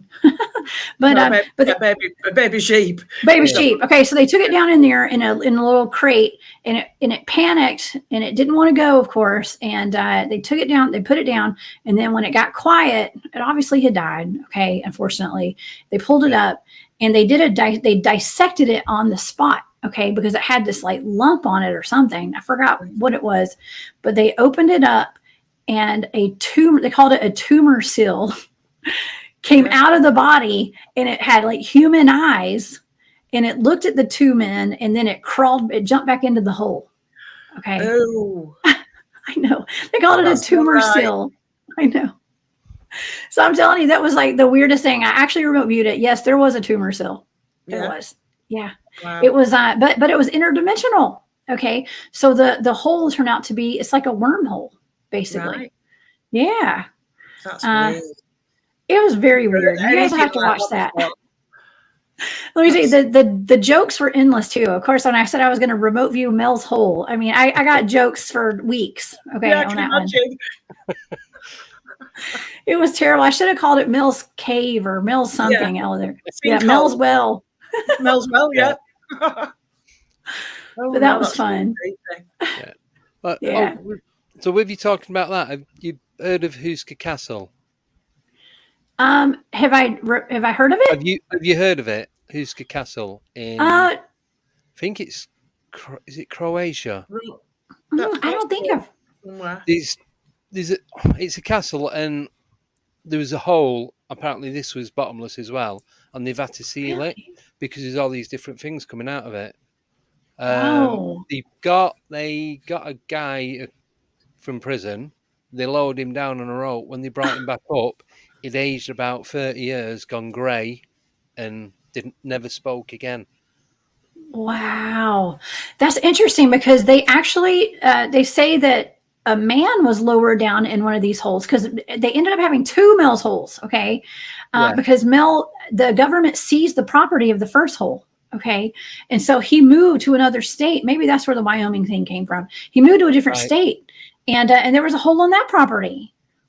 Imagine that. And so someone volunteered to go down in it. A man volunteered to be lowered down into it, and he went absolutely insane. Yeah. He lost his mind. Yeah, I think same sort of thing. But they ended up filling it and putting a big gate over it and what have you to stop. I don't know what the excuse they gave, but it was to stop anything from getting out. Yeah. Is that the one where they recorded all the screaming coming from below? I'm not sure. I'm trying to remember what country it's in. I'm sure it's Croatia, Hungary, around that area, like Central Europe. I just can't think. I have to look that up. Joe will find out for me. Yeah. Moderator. Yeah. Joe, can you have a look? Huska Castle, Houska. And yeah, she'll bring it up in a minute. Yeah. But I've listened to a few podcasts about that, and it is just so fascinating. There I'm was going to have to look somewhere- into it. There was somewhere where they lowered a recorder down into one of these sinkholes, and it just there was loads of screaming Oh, on the recorder. it's like hell, or like it's demonic. Yeah. That was like Mel's hole as well. I did get some data that suggested it was like a hell, if you believe in that. Very, very demonic. He's just saying that was a Russian one. That happened. Russian. Yeah. I'm going to look that up. Yeah. Oh, the one with Huska, apparently there's a creature like the rake that came out of it, and that was the last thing Ew. we've seen. So Yeah. they had to cover it. Yeah. Well, we have caves around the U.S. that have been barred up and like shut off and stuff that had a lot of paranormal activity involved with them. It's like the government goes in and seals it up, maybe their interest is to inner Earth or something, and they just don't want us getting in there. Who knows? Yeah, But I don't know. What are your thoughts on inner Earth? Yeah, well, I wasn't really educated on inner Earth very well, and then I did that Giant of Kandahar target, and I don't know a whole lot. I still don't know a whole lot about it, but there's a whole other world down there, from what I understand. Yeah. Yeah. And like I said, the Dyatlov Pass. I was looking on a map the other day, and it said the Ural Mountains, and it was like, oh, this is another entrance to inner Earth here. And and they say that those entrances are heavily guarded by governments and military. And so it would make sense that maybe that was an entrance there, and those students got too close to it. Yeah. See, I believe that where they have all these military bases, that they build them like in the middle of nowhere, and why, if there's an entrance to inner Earth, the best thing to put on top of it is a government building. Then you can restrict who comes in and who goes out. Yeah. You've got full control. It just makes perfect sense. Yeah, you're onto something there. Yeah, I truly believe that, because some of the military bases in the UK, they're just like random. Yeah. Well, we don't make any sense where they are. Yeah. Well, I've talked to a lot of people doing my shows and doing the remote viewing on these places. A lot of these attacks that I do, like the LBL and the Dogman attacks, are on national park grounds. Okay. Yeah. And a lot of them, some of them have had underground bases there, and they're all connected, like the deep underground bases. And they have a huge lake there too. So something they have in common is just a big piece of federal land, okay, with a base underneath that, or some sort of facility in a large lake. Okay. So use your imagination. Yeah. It doesn't take a lot, does it, really, to work it out? Not really, no. Right, we've got another question in. When I can move my mouse. Yeah, I've got it. Right, so Ancient Ruby wants to know, have you viewed the moon and Mars? Thank you. Yeah. I have viewed the moon, actually. There was a craft that crashed on the moon. And yes, I did that as a practice target one time. I didn't know what it was. But yeah, there's a big, gigantic spacecraft on the moon. So yeah, it's millions of years old. Yeah. And I believe it might have come from Mars, actually. So yeah. But I have not like remote viewed the dark side of the moon, and if it's a satellite or a bell or whatever, I haven't looked into all that, but it rings like a bell when it's hit, apparently. It does, yeah. That's what I've heard. A lot of people say it's hollow. Yeah. I'm reading about that at the moment, actually. Wow. About the moon being hollow. Yeah. I mean, if it's ringing, it's got an echo to it. There's a lot of things on the moon that just don't make any sense, like the craters and how things are formed. And there's like a 7-mile tall tower on the moon, and they're saying, it was some sort of outgassing. But it's always gas, right? Well, yeah, but there's no atmosphere, and there's nothing in the core to make it do that. So it's all very strange. Well, what gets me is that they just put this information out there. They're like, oh, it can't be that, because it's almost like they don't want us to think for ourselves. Yeah, that's it. Like, their explanations don't make sense, but let's believe them anyways. Yeah, exactly. Yeah. Yeah. Well, that's it. It's like we're told whatever we're told to believe, and to us, really, there's no way of proving any different. No. Right. So, Until the remote viewer steps in. I'm just kidding. I was going to say, Now we've until got one of you Jessica guys on the come case. along and Yeah. tell them all it's Yeah. a load of rubbish. Yeah. Yeah, I need to look at the moon more, but it's a very controversial subject, and I've been so busy remote viewing dogmen, I haven't had time.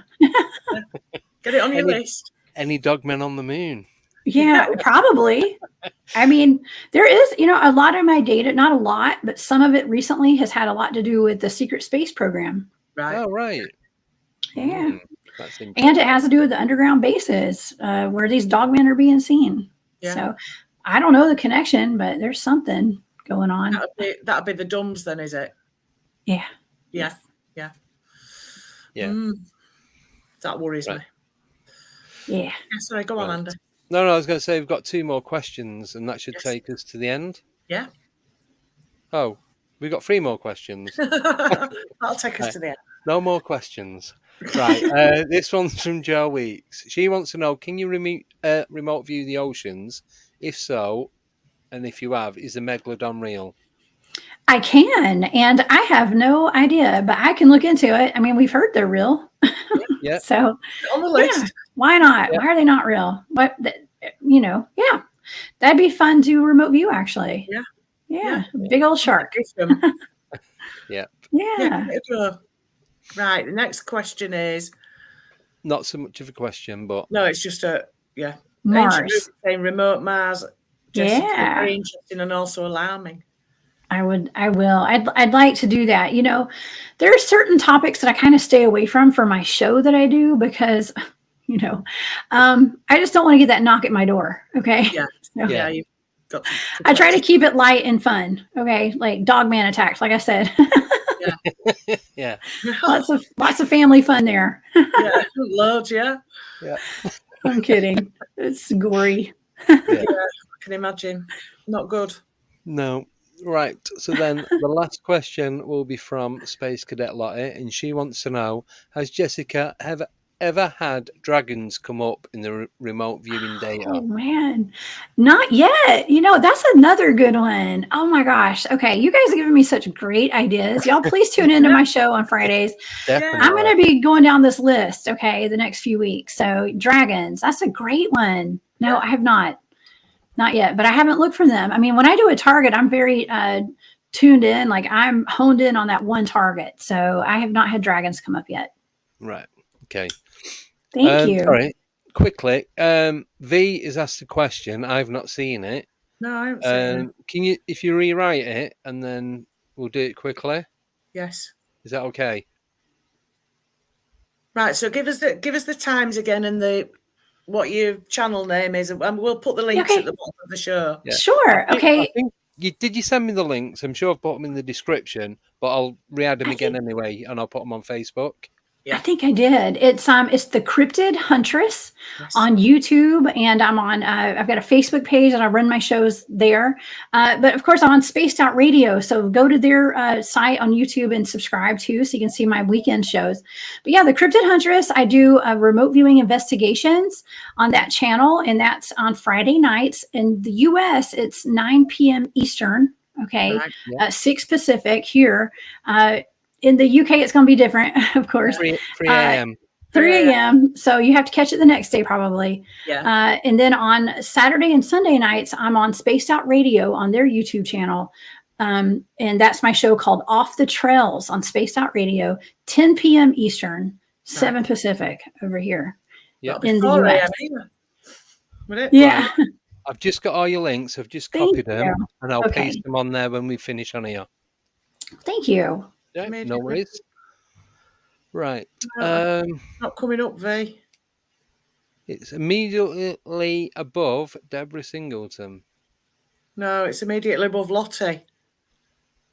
No. Oh, I didn't see that bit. I need to learn to read. I'm going through and I can't see it. No, it's not above Lottie's. No, there's ancient rubies with the Mars. One Get it before typed in really quickly. You've Joe got 3 Weeks, minutes. Ancient ruby. Sorry about this. No. No, nothing. Did you press send when you wrote it? No, I was typing in some other box the other day, and I'm like, why is nothing happening? And then I realised it was like something I else. did that. I'm typing in here before, and the cursor was on the other side of the screen. It's like, where's that? Oh, I'll do it again.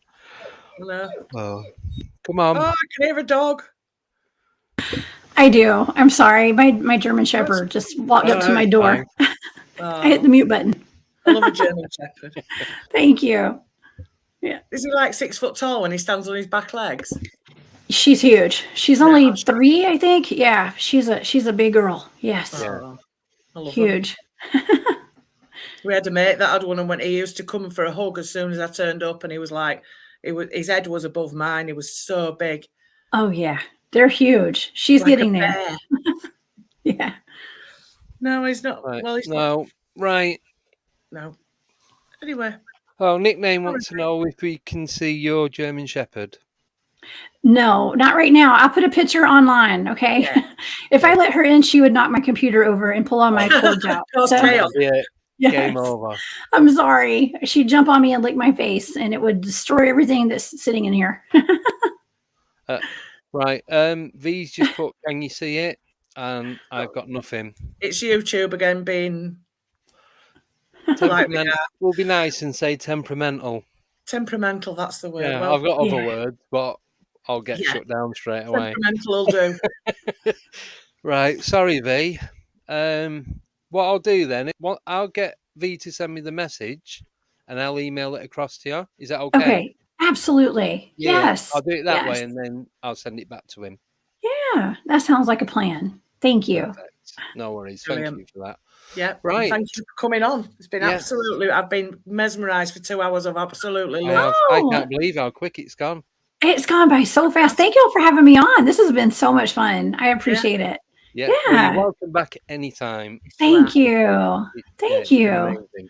Yeah, I have to get you guys on my show on Space Out Radio sometime at 3 or 4 in the morning, your time. Yeah, I'd set the alarm. I'll be fine with that. I'll say I had remote to viewing. get up early. Right. Oh, stupid time zones. I know. Yeah. It should just be the same time everywhere. Yeah. Yeah. So, right. Well, we're going to end it there then. Yes, thank you so much. Massive thank you for coming on. Thanks to Joe Weeks for doing the modding. Yep. Thanks to Deb for hosting. Thank you. And thanks to Jessica for coming on and sharing everything. Yes. Thank you, guys. It's been absolutely awesome. Lovely. Yeah. So, don't tell me but you're my favourite guest so far. Oh, thank you. Off air. Oh, that's so sweet. Thank you. It's been a lot of fun. But we have a little video for Deborah. It's more. It's become a game now. It's not a game at all. It is for me. Yeah. It's so funny because every week I ask Deborah who's on next. Because sometimes we do a Wednesday night. We always do the Friday. So I'm going to play the video, and then Deborah, that'll give you a chance to look at the shared calendar that we have. I have. No, I don't need to because I know who's on. Right, you ready? Hey Deborah, who's our guest next time on the show? 2 hours later.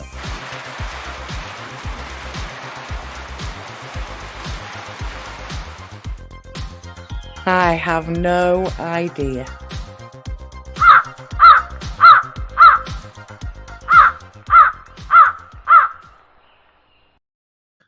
So that took me hours to do because I was laughing every time I was trying to make it, and I kept messing it up. That's hilarious. Now. Yeah. So who's on next week? Jim Goodall. Yes. Week after? Jim Carrey. No, Jim Carrey. It's Jack Carey. And then the week after that? And the week after that is George Mitrovic again. Yay. She's got it wrote down. She's cheating. Yeah. So yeah. I've got the calendar. Oh, she's got the calendar up. So I've got a whiteboard at the side of me here, so I write it on so I know what I need to do, and I'm cheating as well. So, well, yeah. Massive thank you for coming on. It's been an absolute pleasure. and we're going to say good night, play the outro video, and then if it's all right, have a quick chat. Yeah. Perfect. So Thank you very much. thank you all. We'll see you all next Friday at 8 o'clock. Yes. So See you until then. then, have a great weekend. Bye.